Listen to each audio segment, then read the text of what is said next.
Ang ayuda ay kailangan, lalo na kapag may bagyo, nawalan ng trabaho, nagkasakit, o walang makain ang pamilya.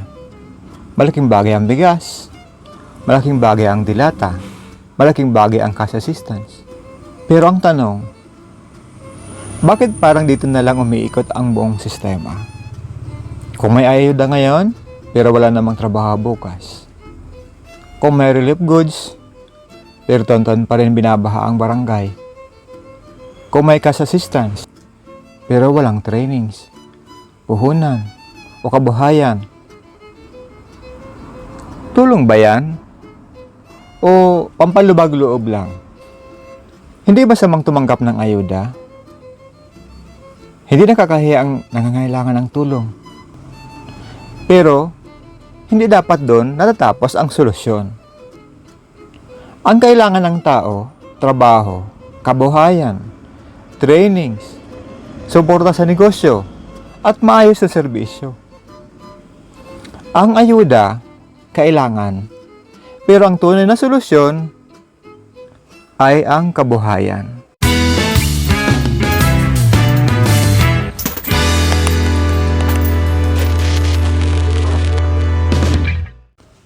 Inimbitahan ko po kayong sumali at mag-subscribe sa ating YouTube channel, Buhay Sari-Sari BSS TV.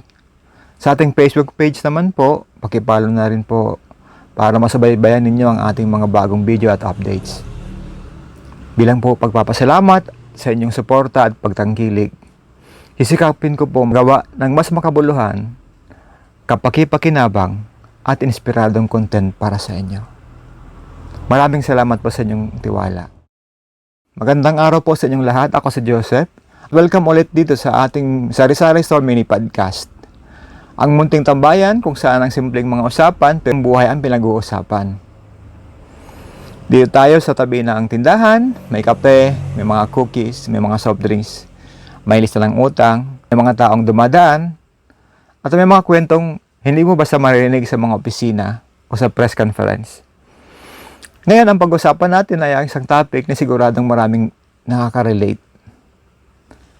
Ayuda, tulong o pampalubag-loob. Ang ayuda, kailangan, pero bakit hindi dapat dito umiikot ang buong sistema? Malinaw tayo ha. Hindi natin sinasabing masama ang ayuda. Hindi natin sinasabing hindi kailangan ang mayuda.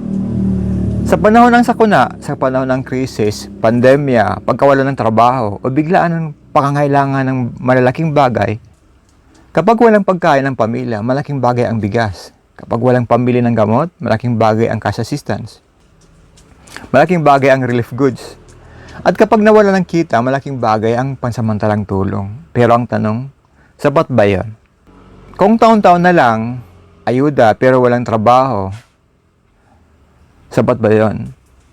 Kung laging relief goods pero walang kabuhayan, sapat pa yun? May cash assistance ngayon pero wala namang training o negosyo bukas. O ano, sapat ba yun? Kung may ayuda bago mag-eleksyon pero walang maayos na serbisyong pagkatapos, tulong ba yun o pampalubag-loob? Yan ang pag-uusapan natin ngayon. Unahin natin ang pinaka-basic, kailangan nga ba talaga ng ayuda? Oo, kailangan. Hindi tayo dapat maging insensitive sa hirap ng tao. Madaling sabihin na huwag umasa sa ayuda. Kung may regular kang trabaho, may savings ka, may stable na negosyo, o may pamilyang sumusuporta sa iyo. Pero sa mga raming tao, ang isang balot ng relief good, 1 kilo ng bigas, ilang dilata o kaunting cash assistance ay pwedeng maging pagkakaiba ng may makakain o wala. Dito sa Sari-Sari Store, makikita mo yan araw-araw.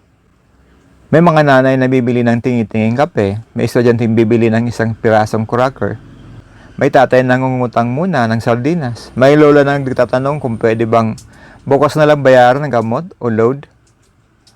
Kaya kapag may ayuda, maraming tao ang umaasa, hindi dahil tamad sila, hindi dahil gusto nilang umasa, kundi dahil kapos talaga. Kapag may bagyo, at nasirang bahay mo, hindi mo pwedeng sabihin, puti, shut up.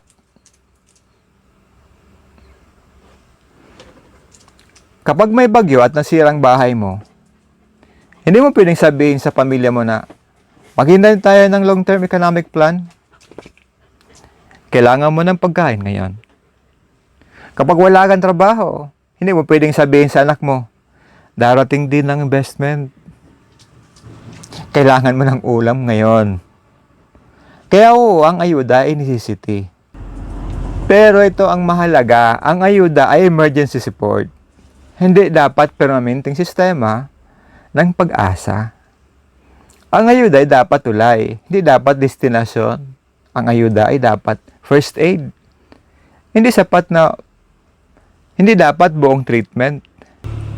Ang ayuda ay dapat pansamantalang sagot. Hindi dapat kapalit ng trabaho, kabuhayan, edukasyon, training, at maayos na serbisyo. Ngayon, nagiging pampalubag-loob ang ayuda.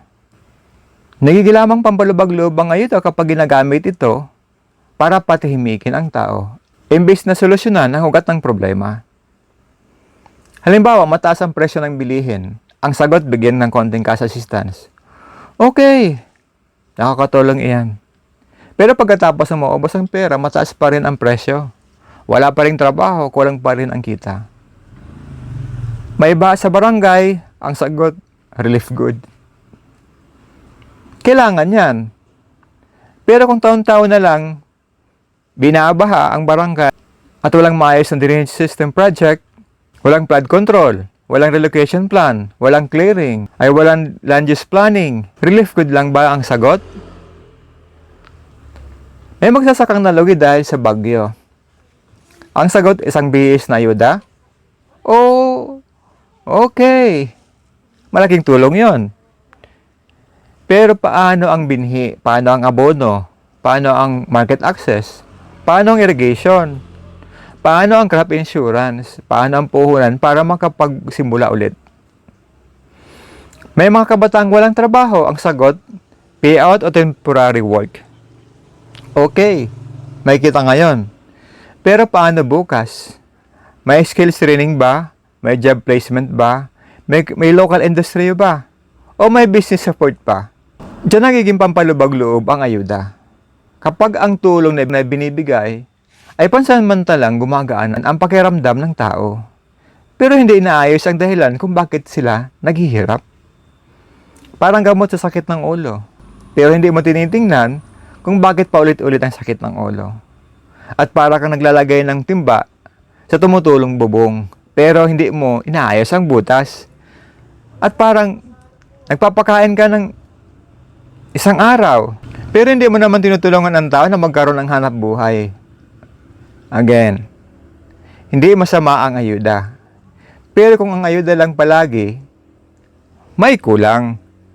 Ngayon pag-usapan natin ang sensitibong parte, ayuda at politika.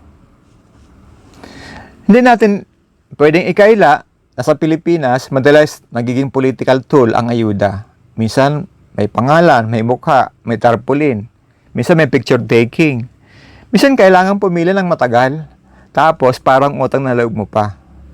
Pero dapat malinaw, ang ayuda ay galing sa pundo ng bayan ay hindi personal na regalo ng politiko. Pundo iyon ng taong bayan, buwis iyon ng tao, resources iyon ng gobyerno, karapatan iyon ng mamamayan kapag kwalipikado sila. Hindi dapat ginhawang utang na loob ang serbisyong dapat ibinibigay. Kapag ang ayuda, okay lang magpasalamat. Hindi ibig sabihin pag-aari na nang tumulong ang boto mo, ang boses mo, o ang karapatan mong pumuna. May mga tao kasi na takot na magsalita dahil baka hindi mapasama sa listahan. May mga tao na napipilitang sumama sa event dahil baka hindi mabigyan. May mga tao na feeling nila kailangan nilang suportahan ng opisyal na yon dahil may nakuha silang tulong. Diyan nagiging delikado. Ang ayuda, kapag ginamit para kontrolin ang tao, hindi na simpleng tulong, nagiging instrumento na ng kapangyarihan. Dapat ang ayuda ay transparent. Dapat malinaw ang kriteriya. At dapat walang palakasan. Walang favoritism. Hindi dapat nakabase sa kulay ng politika. Hindi dapat nakabase kung sino ang bumoto at kanino. Kasi, kapag ang ayuda ay ginagamit para sa patronage, hindi nito pinapalaya ang tao. Mas lalo nitong itinatali ang tao sa sistema ng patronage politics. Ang gusto natin, hindi dependency. Ang gusto natin, empowerment. O ano, di ba? Magiging papalubag loob ito kapag may relief goods pero walang disaster prevention. May cash assistance pero wala pa ring trabaho. Payout pero wala ring trainings. May photo op pero walang follow-up through. May listahan pero walang long-term solution. Kaya, sa ating mga nakikinig, maging malinaw tayo. Hindi masama ang tumanggap ng ayuda. Hindi nakakahiya ang nangangailangan ng tulong. At hindi mali ang umaasa sa gobyerno kapag may krisis. Pero bilang mamamayan, may karapatan tayong humingi ng higit sa pansamantalang tulong. Karapatan nating humingi ng trabaho. Karapatan nating humingi ng kabuhayan. Karapatan nating humingi ng trainings. Karapatan nating humingi ng maayos sa serbisyo. At karapatan nating magtanong kung saan napupunta ang pundo. Karapatan nating sabihin, salamat sa ayuda, pero ano ang pansamantalang plano? Dahil ang tunay na pag-unlad hindi nasusukat sa dami ng ipinamimigay. Nasusukat ito sa dami ng taong hindi na kailangang pumila dahil may sarili ng kabuhayan. Ako si Joseph at ito ang ating Sari-Sari Store mini podcast episode. Ayuda, tulong o pampalubag loob. Maraming salamat sa pakikinig. May opinion kayo, ilagay sa comment section. Usap tayo ng may respeto, may basihan, at may malasakit. Dahil ang tunay na usapang bayan, hindi chismis. Ito ay usapang tungkol sa buhay, kabuhayan at kinabukasan ng ating komunidad. Hanggang sa susunod na tambayan, ingat kayo palagi at tandaan, ang ayuda, kailangan. Pero ang tunay ng solusyon, kabuhayan. Kung gusto ninyo ang episode na ito, paki-like, share at follow para sa mga susunod pang mga usapang may saysay. Dito sa ating munting tambayan, simple ang usapan pero may tunay na pinag-uusapan. Maraming salamat. See you next episode.